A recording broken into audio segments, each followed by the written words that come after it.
and welcome to the Tao of Our Understanding Recovery Podcast. My name is Omar Pinto, the host of the Shair podcast and a founding member of the SRC, the Shair Recovery Community. In the SRC, we have a number of live online recovery meetings every week on a number of different topics. This podcast is only one example of the content provided to our members. In this meeting, a chapter of the Tao Te Ching is discussed every week as to how it relates to recovery. I hope you enjoy this week's podcast episode. Hey guys, Buddy C. This is the February 6, 2020 Tao Te Ching meeting for the Shair Recovery Community. Today we have Tina and Joanna and Marla and Paul so far. Hope everyone's doing well today. I wanted to talk this week about light in the Tao Te Ching. Was anyone able to find any references online? I know we have, it's kind of odd to me. We have a lot of water, and this was written 2,500 years ago, so it looks like you would have some light references because it's one of the obvious things to use. When I started digging, I found a few things, and then at the same time, we were having a lot of relapses in our group. I had a really good analogy of how that fit. So I think we'll get some good content out of this related to recovery. I think you can't talk about light without talking about the dark. Exactly. I think that's the whole premise of the Tao. So my idea on light and dark. We'll just go ahead and talk about that, and then we'll talk about the references maybe. Maybe that'll be a good way to do it, instead of talking about the references first. When you enter a room, do we need specific references, or do we just talk about light and dark as a concept? We can talk about it as a concept. I have some references. If you guys have some references, it'd be, good to share. But if not, I wanted to talk about just the concept of light and dark too. For example, let's say our analogy is a dark room. That's what we're going to use is a room that we want to introduce light to. We want a room to be lit up. The problem's not the dark. The dark doesn't go anywhere. In other words, it's not like water. If you wanted to remove water from a room, you would have to take it out and it would have to go somewhere else. The dark is really, you're just lighting the dark. The dark doesn't go anywhere. The problem is not that the room's dark. The problem is that you need to introduce light. Mm-hmm. So the issue is not the dark. The issue is a lack of light. Right. The dark's not a problem, in other words. You walk in there, oh my God, what am I going to do with all this dark? I got to do something with it. Where am I going to put it? No, that's not it at all. The question is not what do I do with this darkness. The question is, how do I get light in here? But isn't the aspect of the Tao saying that the two are the same thing? Lightness and darkness are the same thing? Yeah. You can't have one without the other. Is that what you mean? And it refers. I've seen quite a lot of references online that say, we have as with many things in the Tao, there are the two contradictory things, but they are bound together and are pretty much the same thing. They exist within absolutely everything. I don't know if that would apply actually to light and dark, Kirsty, because really dark is just the absence of light. When you think about it, dark is not a thing that you have to remove. When the dark is just really, when you introduce the light, it just lights up. So it doesn't diminish the dark. Is that what you mean? It doesn't. I see it slightly differently. Mm-hmm. Dark is just a different. They're on a spectrum. So for me, the interpretation is dark is light, it can be light. It's just almost saying silence is sound,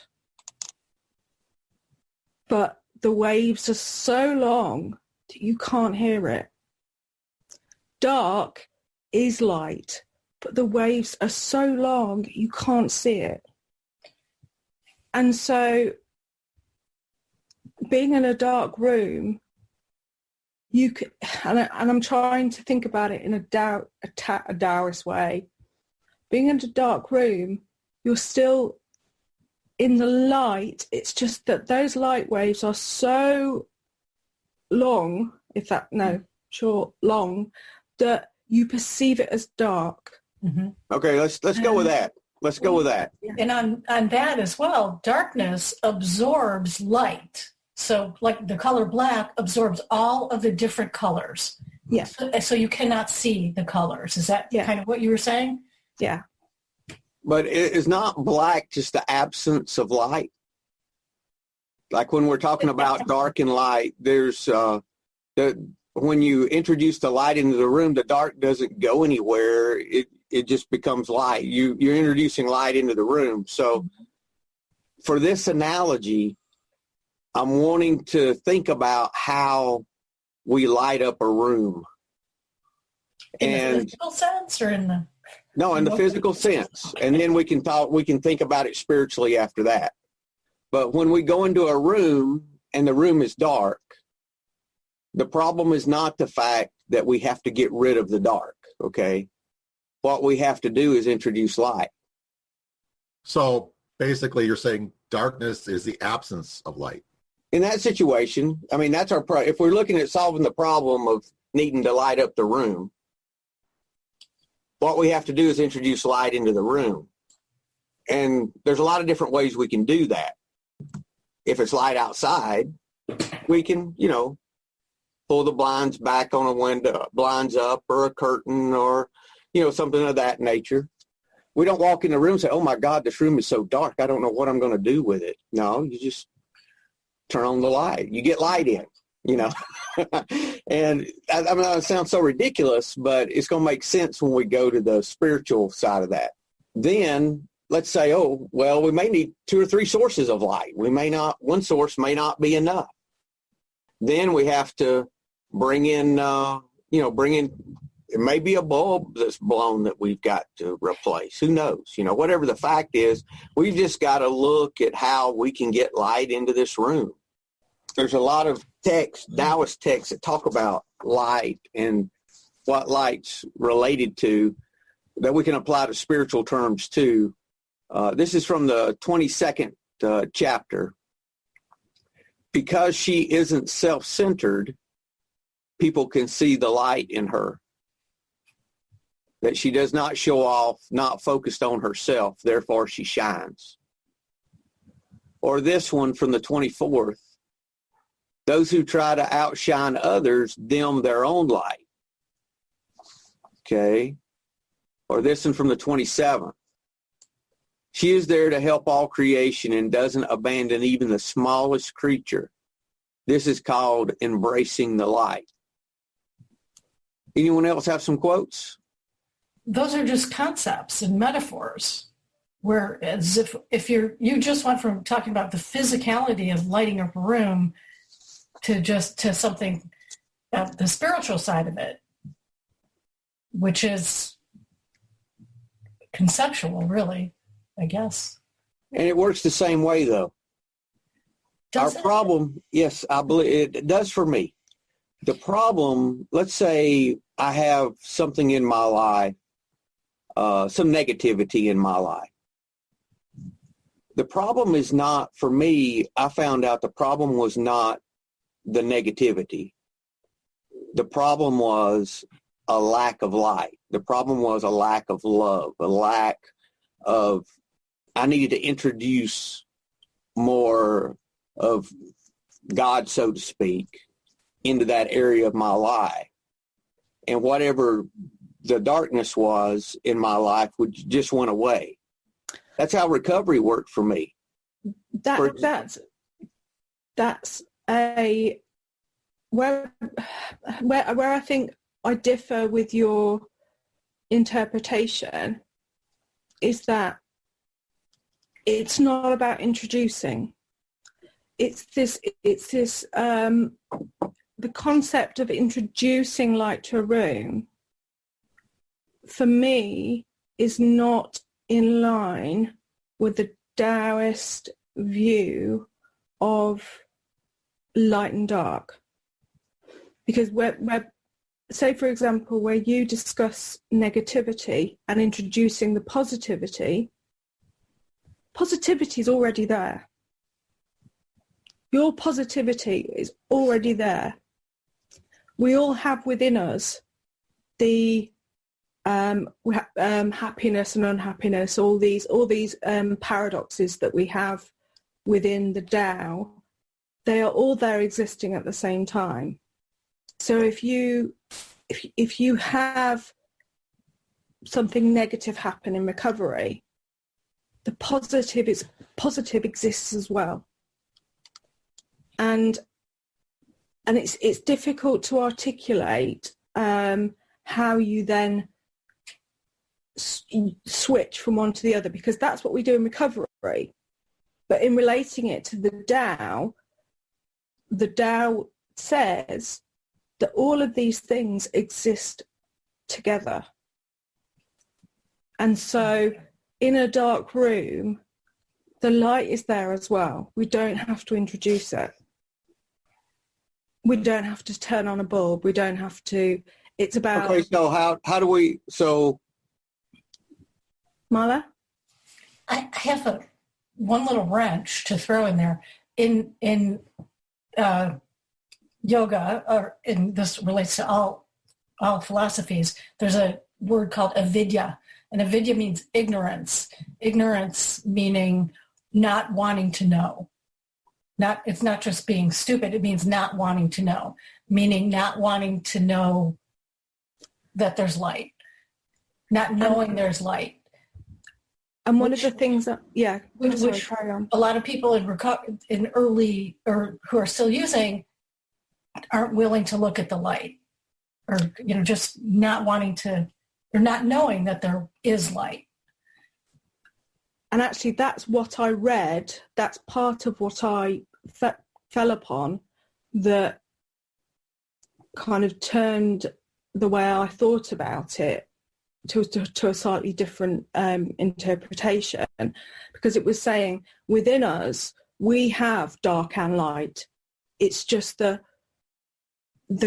normal everyday society expects us to be the light, and many people avoid or go to many lengths to ignore and expel the dark. Mm-hmm. But in accepting the dark and in knowing about the dark and seeing us as dark and light, we have then got a better awareness over who we are, and knowing that we have this dark side. We have this dark side of us, and especially true for addicts. They exist together. And I guess as human beings, it's kind of doing, well, okay, I have this dark side, but I'm choosing to follow the light path, maybe, rather than introducing something. It's like, don't have to introduce anything because it's already there. We have this light within us, but I think for me, it seems that light's obscured by my fear and, my resentment, my selfishness, and my dishonesty. So it's not that you're introducing this from an outside source. It's already within, but it's not being seen. Okay. So if I guess I could rephrase that, instead of introducing is in something coming from the outside, uncovering the light within me, if you wanted to say it that way. Paul, you have something? Yeah, I was just going to speak to this in regards to my own addiction. This was my experience. I think of darkness as a void, as like a spiritual void. And I tried to fill that void with alcohol.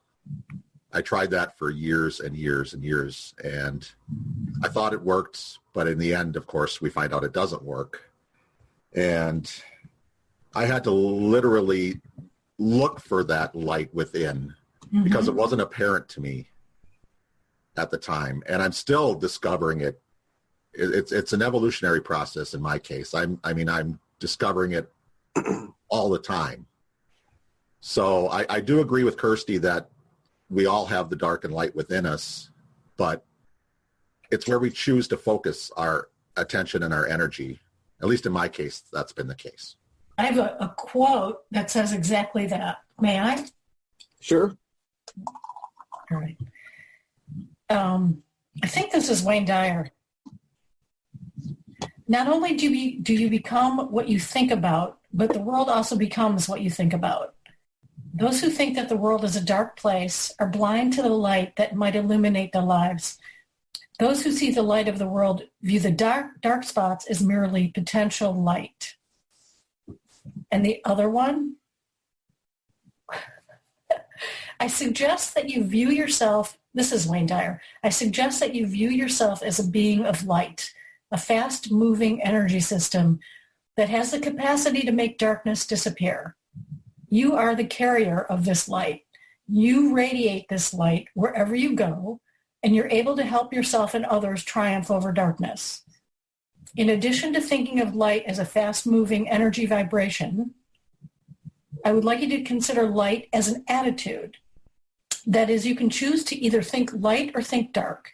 When you are thinking light, you bring to any set of problems an uncontaminated clarity that can dissolve difficulties. Thanks, Marla. How about this one? The master arrives without leaving, sees the light without looking, achieves without doing a thing. Do all without doing. Woo. And this one from the 52nd. To use your inner light for understanding, regardless of danger, is called depending on the constant. Or this one, stop talking, meditate in silence, blunt your sharpness, release your worries, and harmonize with your inner light. How about this one? This is from the 61st. He thinks of his enemy as the shadow that he himself casts.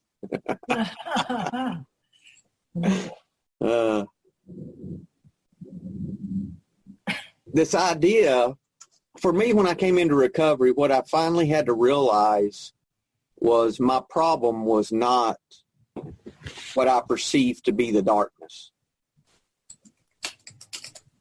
The problem was a lack of powerlessness and a lack of God in my life. So what I decided to do after a couple of years of in and out, was to start focusing on the things that were working and ignore the things that were not working. In other words, stop trying to get rid of what was wrong and work on doing more of what was right, what was working. If he was talking about a dark room, instead of bumping around in the dark trying to get rid of the dark, I ignored the dark and worked entirely on introducing light. Okay? So I worked on, that's where I put my focus. And it eventually illuminated my life, was illuminated enough to where I didn't drink anymore.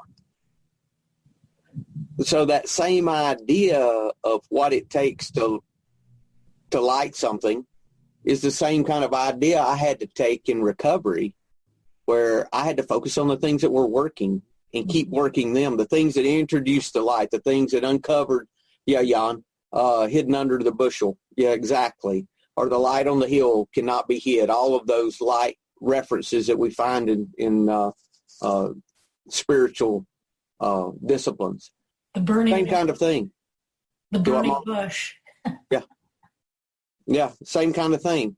Is that we have to introduce, we have to figure out, for me, I had to figure out the things in life that brought the light instead. Comments? No, that's that's very true. That in recovery we seek to find the things that work for us, which can also translate to the will of your God of your understanding, I think. Now, what are some things? I've got a few more quotes. Does anyone have any more quotes? Okay, I've got a few more that speak to this. How about this? There's no greater illusion than fear, no greater wrong than preparing to defend yourself, no greater misfortune than having an enemy. You know, the idea, if we're back to the lighting the room again, the idea that the dark is the problem is an illusion. Because if your goal is to light this room up, the dark is not the problem. The problem is you need to get light in here.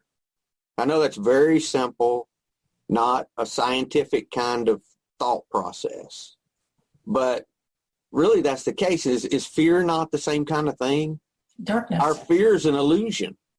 Mm-hmm. Mm-hmm. I mean, we learn that from everything that we read, that, you know, that all that we are creating. You know, if you look at the Course in Miracles stuff, the fear that we've created this world is all an illusion because we're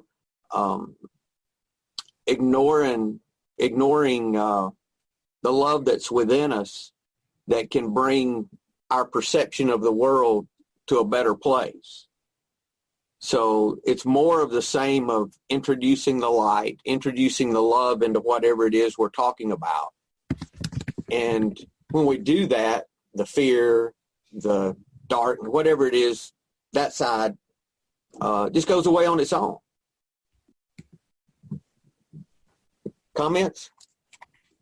Now, I always think about the lotus, and I'm sure you guys all know the reference, but how the lotus begins, a little seedling, it begins in the mud and the mucky water. It seeds under the water in the mud, and then it just seeks light, and it grows straight up until it reaches the top of the water and finds the sunlight. It finds the light, and then it blossoms into a beautiful plant. That's how I've always looked at my recovery.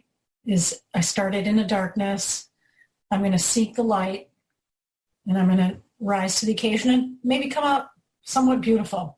You know, and also, Marla, it's different for every person what brings light into their life. Mm-hmm. You know, what is it that uncovers that light? Is it, you know, that's the first question I ask a sponsee is, how do you see, feel, hear God?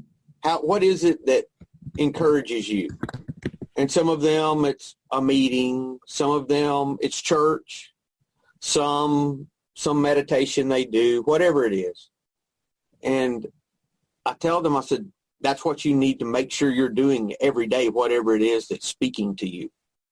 Yeah, for me, it's gratitude and helping others are my two big things. Gratitude is the biggest part of it. It just changes the way you view things. That's what gratitude does. It's huge. Yeah, it shines the light. Thanks, Paul. I had a sponsee that couldn't stay sober. I think I told y'all this story. And I said, meetings speak to you. That's where you hear God. He said, yeah. I said, I want you in a meeting every day. I don't care how you get there. I want you there every day. Text me at night. Let me know what meeting you went to. And if I don't hear from you, I'll assume you don't want me to be your sponsor anymore. Because you're going to a meeting every day because that's what's speaking to you. Finally, I mean, after months of, you know, back and forth, and I knew that was what spoke to him. And he went to a meeting every day. And within a couple of weeks, he's been sober ever since. And that was a couple of years ago.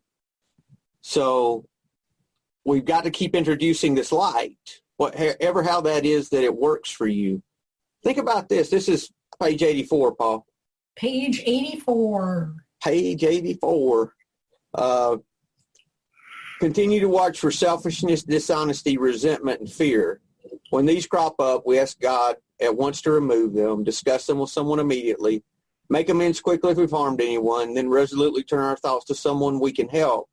Love and tolerance of others is our code. We've ceased fighting anything and anyone, even alcohol. How much of that has to do with really removing the selfishness and the dishonesty and the resentment and the fear? Really, the only thing you could say there that had anything to do with that at all was asking God to remove it. Yeah. The rest of it had nothing to do with removing what we see as the issue. In the same way, the problem, again, we need light. The dark is not the problem. The negativity, the resentment, the fear, the dishonesty, we didn't work to get rid of that. We worked to do these other things, and doing those other things, introducing the light, so to speak, those things go away. So it's not like, you got to do a bunch of different exercises to get rid of your selfishness. Really, you ask God to remove it. The rest of it had really nothing to do with the selfishness or nothing to do with the resentment, really, when you think about it. So it's kind of interesting how even in something as practical as that, it's not about removing the dark. It's about introducing light. Comments? Yeah, I have a few. This has been, I really like the discussion. I am having a hard time relating it to the Tao because I'm not very versed in it. I wish I knew a little bit more about it where I could say, it also applies in this verse, or it says in this verse, but what I can appreciate is I liked when Kirsty said that they're both there, that the darkness and the light are both there, and that it is a spectrum. And I think the shift in perspective is what changes things for me on what I want to allow in. And it's the first time I've ever thought about our resentments, these things being removed from us, because I don't know if anything's ever removed. I feel like things lay dormant within me and can be brought about. But it also says that we do not wish to shut the door on the past. We do not wish to shut the door on the past, which I have to remember because that will creep out as soon as I think it's gone. It's like that enemy that just lays and waits. But it's about shining light on it and discussing my resentments and bringing them into the light. A lot of this for me is like shadow work, where you have to see your whole self as valuable, even your dark sides. And I think it's equally important, I would say equally important, to look at the dark sides and the light sides. But also then in the same breath, I really like, what we've talked about with just adding light to a dark situation. Sometimes I can think I'm just stuck in this dark place. I've said it so many times. I'm just in a dark place. And I can be in that dark place a lot. But sometimes I get so focused on that, I forget to add something to it. But then there's a time for everything, and there's a reason for everything. And I need those dark times to catapult me into my survival mechanism, or my to get me out of it, and to see the light that I can add that's already within me. I just have to have it uncovered. But yeah, I really love the conversation, and that I think it's just, there's so many different ways to take it. Thanks, Tina. Yeah, Tina, thank you. Anyone else? Character defects should be changed to darkness, character darkness. Okay. How about this one from the 50th chapter? The master gives himself to whatever the moment brings. Is that not a way to introduce light? Yeah. No illusions in his mind, no resistances in his body. He doesn't think about his actions. They flow from the core of his being. Yeah, this is my last one. This is from the 38. he has no will of his own. He dwells in reality and lets all illusions go. Such an ideal. But, it's a process, though, Marlon. It's learning to live in the moment, and we can do it in more moments of the day. If we think it's something that's unattainable, it's like thinking of not ever drinking again. Okay? Oh, my God, I can never have another drink. No, I just don't have to drink right now. Okay, I don't have to. Okay, I can do that. Okay, we'll just keep doing that. No, you're right. It's thinking about it instead of thinking about thinking about it in, let me let the light in, when I can. In this moment. How can I do that? Craig? Yeah, that one you just mentioned from the 38th reminded me so much of the first step. When I was drinking, when I was coming out of my addiction, when I knew there was something that wasn't quite right with the way I was drinking, I was in an incredibly dark place because I didn't know where to go. I couldn't actually see any light. I couldn't find a way out of this. I couldn't find a way out of my shame, my guilt, my addiction. I couldn't find a way out of not feeling shit about myself every single day. When I started reading the steps of AA, and I kind of got my head around the first one, admitting I was powerless over alcohol and that my life had become unmanageable, that kind of gave me that little ray of hope that there was something out there that could help me. There was something there that could maybe save me. And that brought light into my life. And I think sometimes when we look at the Tao, myself personally, I always think about the physical things that people say. So if you say light, first thing I think about is a light bulb. I don't think about the spiritual side of things that go on because I was never brought up that way. Maybe I was brought up that way, but I chose to ignore it. I chose to decide, what you're talking about isn't going to work for me. Let me go and do my thing. When I started going through the step work, now just spoiler alert, I'm one of Buddy's sponsees, and he does have that conversation with everybody about how you get connected to God, how do you hear God, how do you see God in your life. And that was an awkward conversation for myself because I couldn't see it. I still couldn't see God in my life. I still couldn't see what was getting done for me because I still had this barrier of denial up. I was still living this life that I was in control of everything. And although I knew about the first step, although I came to kind of understand it, I still hadn't came to accept it. And by not accepting it, I wasn't letting any of this light into my life. I wasn't letting any of this light of God into my life, the light of Tao.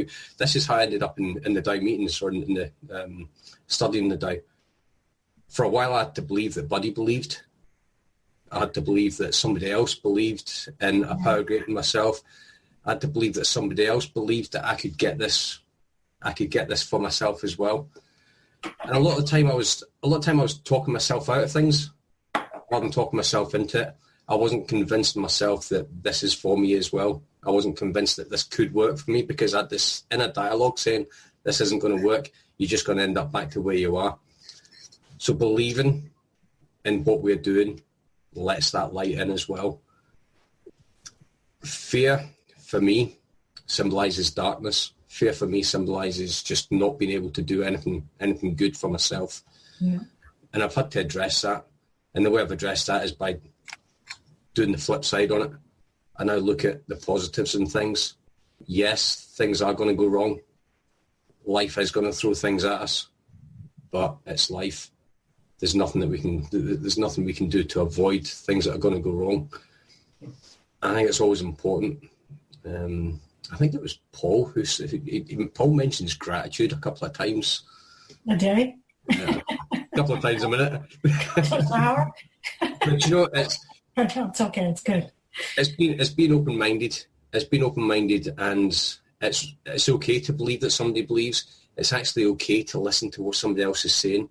It's actually okay to let somebody else's thoughts into your head, because the more thoughts of somebody else that comes into mind, it gets rid of the thoughts that are already there, and it gets me out of my head. My head is an incredibly dangerous place to try to stay out of it at all costs. And I always try to let a lot more light come through, and I get that light through these meetings. I get lights through the interactions with amazing people like Paul, Buddy, everybody in this meeting. So light to me in the Tao is the exact same as the first step of Alcoholics Anonymous. I have to admit that I'm powerless, and I have to be able to let light into that darkness. You're not the source of your light, in other words. I'm not. No. Sometimes I'm that blackout curtain that keeps the light out of it. And I need people to come and roll that blackout blind up. They just need to roll me up and keep me right size so that light can come in. That's been a big lesson for me, is I am not the light. Somebody's got to show me the way, whether it's a sponsor, a God, another teacher, whatever. I'm not it. I'm not the light. But I'm in recovery seeking to find the light, seeking it. And that's the difference, I think. And then we find out it was within us all the time. Yeah, I know. It was just covered up. It was just covered by all of these selfishness, dishonesty, resentment, and fear, right? It was just covered up by those things. What I like about recovery is that it's like the Olympic relay. It's like the Olympic torch relay. It's going from city to city. Somebody comes with this light and it lights your torch. And then you take that torch to the next person and you light their torch. And all the while, you've got all these torches that are starting to burn. They're bringing the light into everybody else's life, which brings us to the 12th step. Yeah. We're carrying that message to others, and we're bringing that light into other people's life and just removing that darkness from everybody else. That's and a great analogy. Letting them see what we have in our life as well. That just gives people that little spark of inspiration that they need. And that inspiration needs to drive them to motivate themselves to actually get up and do something about things. Thanks, Craig. That's good. It's really good. That's a great analogy. I don't compliment Craig too much. He'll keep talking if you do. All right, Craig, you suck.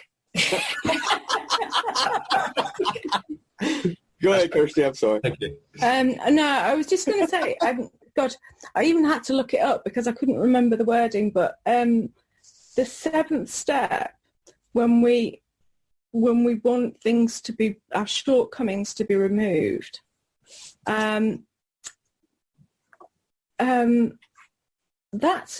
to me is a little bit away from how the Tao way of thinking, because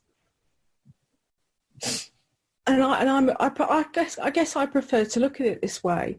We become more aware of our shortcomings. We know they're there. We know we have a leaning, perhaps, towards those characteristics, certainly at certain points in our life. But as we work a program, move away from those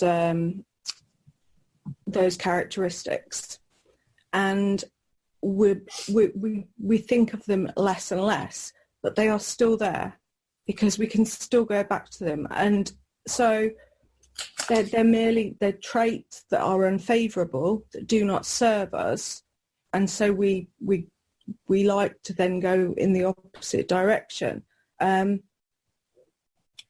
I personally believe that they're never going to go. They're always going to be there. I just have to be aware that they're there on my shoulder, that's that second part of me. And it's up to me which way I turn at the beginning of each day. And I don't know whether that, resonates with anyone or not. I don't know. You're saying the idea of removing something sounds quite permanent, and I don't think that type of thing exists. I've seen some things removed in my life. I can just speak for me.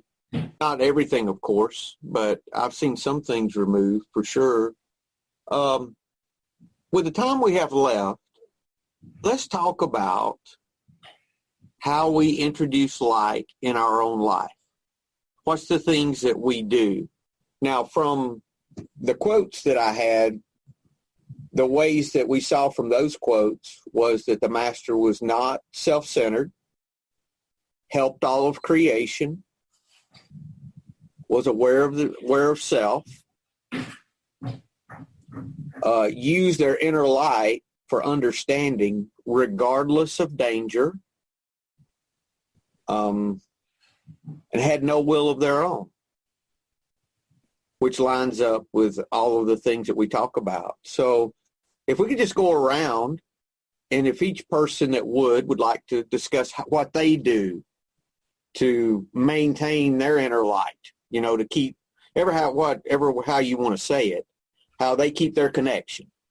For me, that's meditation every day. That's community with you guys. That's me helping. If I do get in a funk, I do turn to gratitude like Paul was talking about. Gratitude helps me a lot with that. Anytime that I'm seeing something negative, I try to, if I'm spiritually discerning it all, I flip it to gratitude. Whatever it is, even if it's something that I perceive as being bad, I will try to find a way to be grateful for that. Like smiling at, we've got a smile in the SRC this month, a smile challenge. And when I originally made that suggestion to O to do a smile challenge, my idea wasn't smiling at people being friendly. My idea was smiling at things that were upsetting me. That was my idea. And because I learned that if something is upsetting me, if I will make myself smile, I mean, this is not something anyone else sees, just me. But if I make myself smile, it changes my attitude. It's crazy how that works. But that's a tool that I use. That's a kind of an odd tool, I guess. But those are some of the things I use to introduce light, love, those things. Anyone else care to share? Hey, you know what, buddy? I don't even make that distinction. I just smile at everything. So you do. You have a smiley face. You're so spiritual, Paul. Paul, St. Paul. Face. Call him St. Paul, maybe. But of course, it's for me, it's gratitude, but it's also connection. Especially like with this group. So that's and just connecting with just on a deeper level with like my friends and family, just being there to listen. Sometimes, that's something I was not good at when I was in my active addiction because I was so centered on myself that I didn't really listen to other people. And sometimes just listening can help. It can help me shine the light on them, and then I also get some light from them too. Well, that's you not being self-centered, Paul. That's you helping someone else. Yep. Exactly. Marla, what's some things you use? Like Paul said, I don't use gratitude enough, but I use gratitude. I use these meetings, connections with you guys, and of course my yoga practice, which sheds light. Your mat is like a mirror for the rest of the world. So for your life. So I use yoga really to shed light on what I can and cannot tolerate, or what feels good, what doesn't feel good, and use that in the rest of it.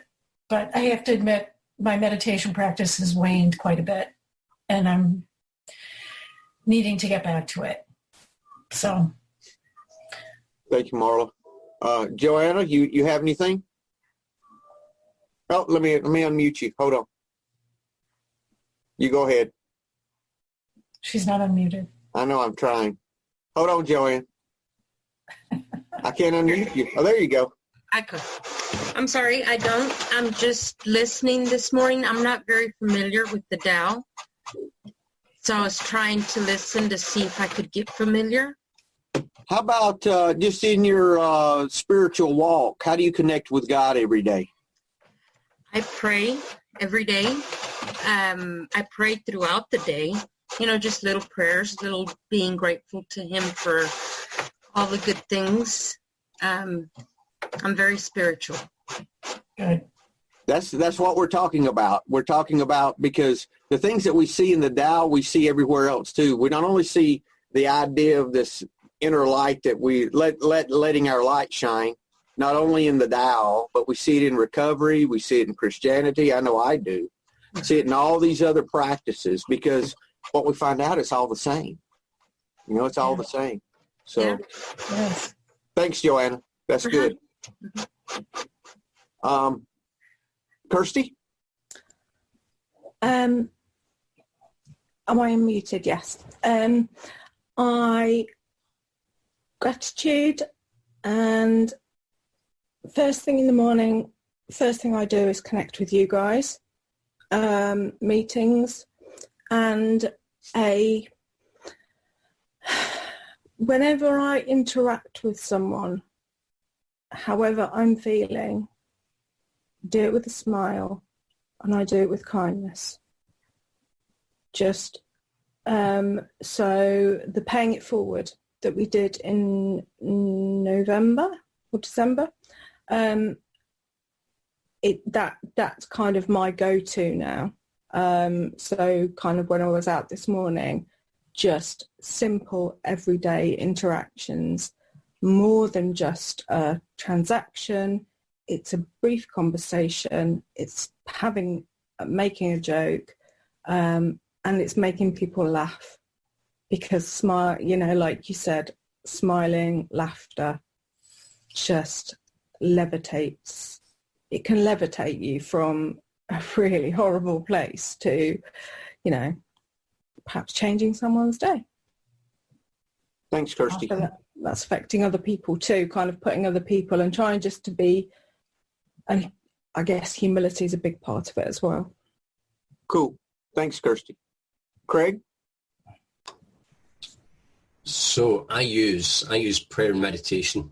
I use that quite a bit. If I get some alone time, or if I find I'm lonely, I use prayer and meditation to fill that time. I kind of turn my isolation into solitude. It's a great tool for doing that. Is prayer and meditation. Just realizing that I'm not alone. There's always somebody here with me. Might not be able to see him, her, it, whatever your conception is. And I agree with Kirsty. Just being open and receptive to people. The job that I do, I go around people's houses and I measure up to the floor coverings. So sometimes when I go to somebody's house, I can be the only person they've seen all week. It could be an elderly lady that the kids have arranged for me to come around and just do stuff. It won't be the first time. I've stopped off at the shop and bought her a pint of milk on the way around because nobody's been to see her all week. Just doing random things for somebody. I'll always phone them up and say that I'm coming out. I'll be 20 minutes. I'm passing Asda. Do you need me to swing and pick anything up? And sometimes I'll say, like, would you mind picking up a carton of milk? No problem at all. When I drop the milk off, I'll deliver it next to the kettle and I'll make her a cup of tea as well. So just being open, receptive, and just having room for people. And you can roll your eyes as much as you want, buddy. But you know what? See when you get to the age where your kids are arranging for me to come into your house to measure you up, I'll flick your kettle on for you. So just being open and receptive and not looking what I can get out of things in life. It's all about everybody else now. Yeah. And something else. I'm doing step work with some sponsees, and we're reading We Agnostics with one of them. And there's a bit that always keeps coming up, and every time I read it, I kind of stumble over it. I highlight it a different colour, because I struggled with this as well. And it wasn't until I saw what other people were doing. And in the part, the way Agnostic says, when we saw others solve their problems by a simple reliance upon the spirit of the universe, we had to stop doubting in the power of God. Our idea did not work, but the God idea did. And just remembering that anything that I'm doing, it's not me, it's not for me, and I'm not doing this. It's somebody doing things through me and for other people. And I need to constantly remember that. I need to stop doubting the power of things going around me. I need to get out of this bubble of, Craig knows best. Craig knows absolutely nothing at all. I need to be reliant upon my higher power, and I need to stop taking credit for things that are going on. I need to give that credit where credit's due. Hey, whoever this is that being the Craig imposter today. You need to just come back next week and leave Craig at home, okay, Craig? Whoever you are, because it's not Craig. I know. It looks like him. It looks like him. Normal service will resume next week. My wife would have upset me. And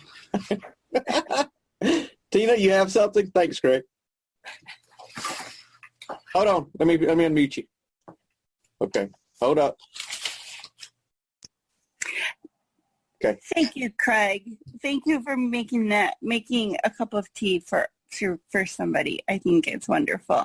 And you know what? Buddy's just doing his job. Our sponsors are here to keep us humble. Or other people in our life, I think, are here to keep us humble. And I know I need a good dose of that. I need someone to roll their eyes at me all day long. Because I'm not that great. Yeah, you are. See, and I need people like you too.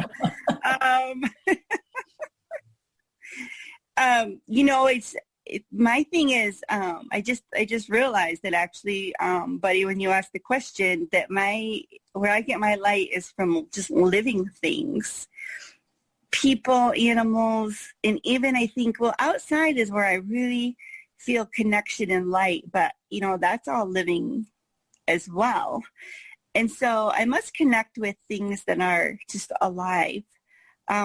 Something I've heard a couple times, and just a quote that has been resonating with me is, when I talk, I'm just saying things that I already know. I don't know if I agree with this one either. It's like everything I have to decide, do I agree with that? That's kind of my problem. It's like, it's okay to just let it be what it is. But I really like when I read that people, when they bring ideas to me that I don't have of my own, that's when I'm learning, and I really am trying to just be open to what other people have to say and not think it has to be in line with what I believe, because that's where I kind of get uncomfortable a little bit. Or like I was really enjoying earlier in the conversation when Kirsty was kind of saying, I don't know if I believe that, or for me it's this, because really when we're faced with things like that is when I learn the most, is when I have to search for, what do I think? I don't know if I agree with that. And if I'm always listening to people that I agree with, then I'm not really growing or learning. So I really appreciate different points of view. That's a good point. Isn't it funny, Tina, how I know for me, my light comes out. I get more when I'm having to deal with a situation that I'm uncomfortable with or being challenged in some way, rather than when everything's smooth sailing. That's when my light really shines, is when I have to be grateful in a situation that does not look like a situation I should be grateful in. Yeah, that's how we learn. That's how we grow. Exactly, Paul. Exactly. Yeah, that's good. Thanks, Tina. Jan, you have something today, sir? How do you let your light shine? How do you let the light in? When Craig was talking there a moment ago, I'm glad he added milk because I thought he just gets people a pint on his way from the store. So thanks for adding that, Craig. Yeah, buddy, I've always, I guess, gravitated, a bit more to the darker side of things, music and movies and things like that. So for me, it's a work in progress. Obviously, I guess for all of us. But I must say I've had a spiritual awakening, which has been a gradual process, and I've established a morning routine. I'm going back to mass. I'm praying, meditating, and I'm not always doing it right.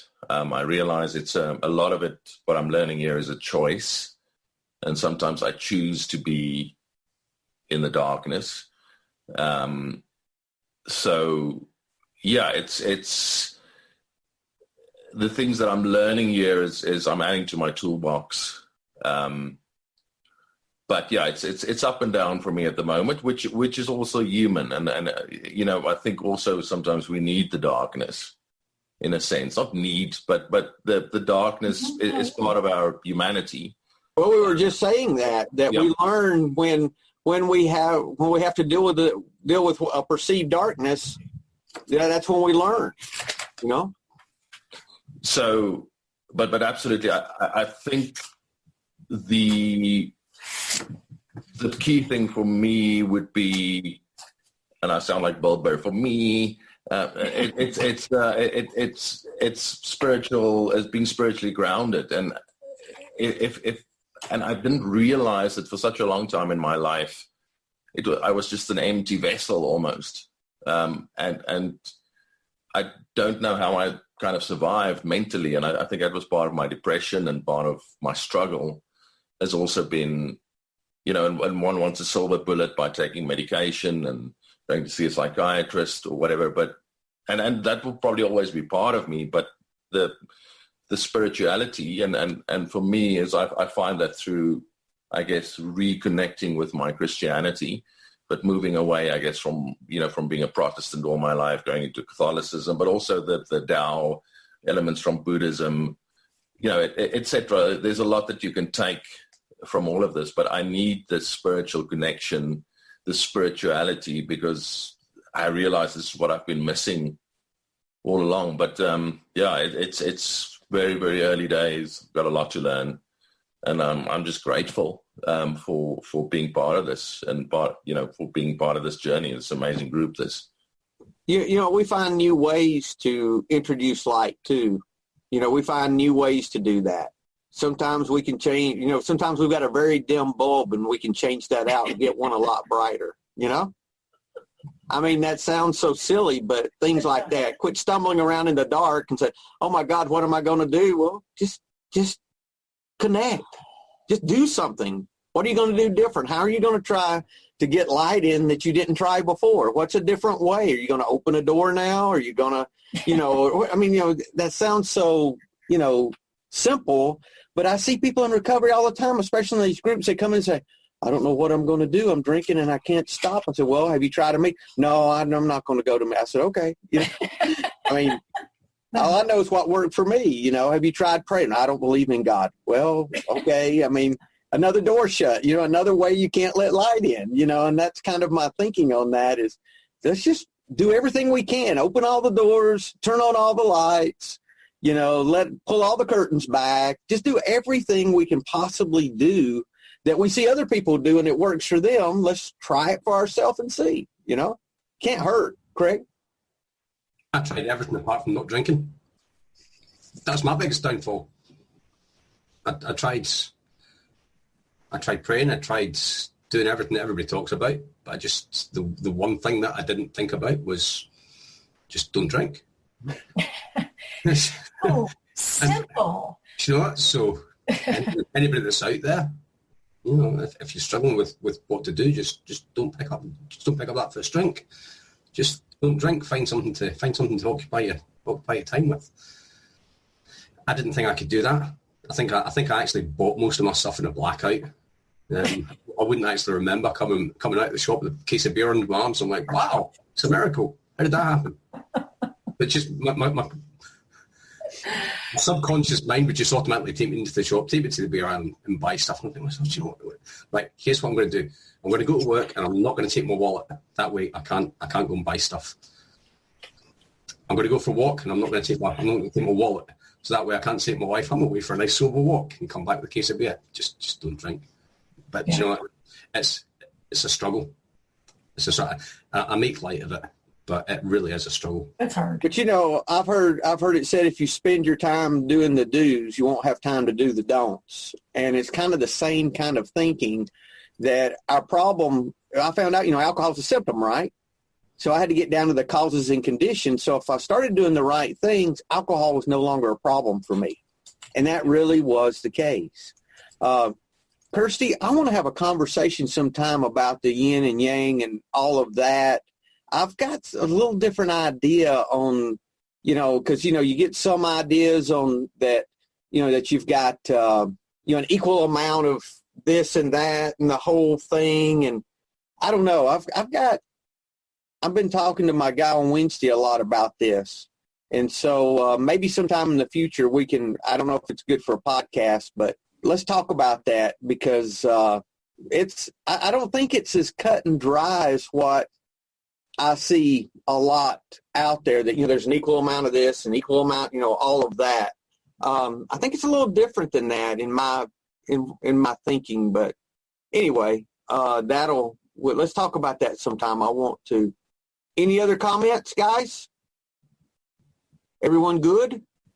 Okay, well, y'all have a great week.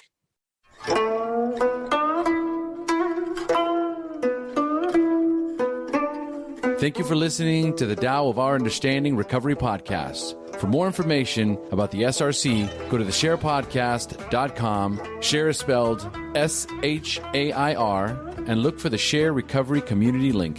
When you join the SRC, you will be able to participate in this meeting and many more live, plus access to a video library of past meetings and many more benefits for being a part of this growing community. Thanks again for listening, and if you enjoyed this episode, please share this podcast with your friends in recovery.